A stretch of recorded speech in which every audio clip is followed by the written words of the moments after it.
এত ছোট ছোট গুলশা মাছ তার পেটের ভিতরে দেখো ডিম হয়ে গেছে।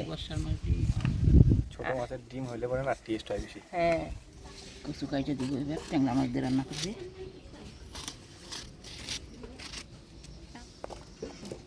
লবণ দিয়ে মাছগুলো আমি মাখাই নিই। মাছগুলো মাখাই নিলাম, এবার ভাজে নিব।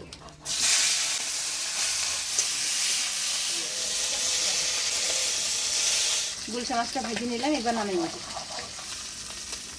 ফোড়নে দিয়ে দিব কালো জিরা, এবার কাইটে ধুয়ে রাখা কচু দিয়ে দিব, দিয়ে দেবো হলুদ লবণ, এবার ভালো করে নাড়াচাড়া করে নেব। দিয়ে দেবো বাটা মশলা, লঙ্কা বাটা, জিরা বাটা, ধনিয়া বাটা। মশলা দিয়ে ভালো করে নাড়াচাড়া করে নিলাম, এবারে অল্প জল দিয়ে ঢাকা দিয়ে দিই।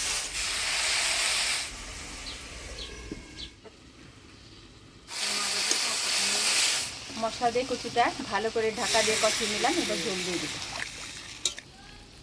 ঝোল ঝাল হয়ে গেছে, এবার ভাজে রাখা গুলশা মাছগুলো দিয়ে দেবো। গুলশা মাছের ঝোল হয়ে গেল কচু দিয়ে, এবার নামিয়ে নেব। গরমের মধ্যে হালকা পাতলা মাছের ঝোল। আজকের ভিডিওটা কেমন লাগলো অবশ্যই কমেন্টে জানাবেন। ভিডিওটা ভালো লাগলে লাইক করবেন আর আমাদের চ্যানেলটা সাবস্ক্রাইব করবেন।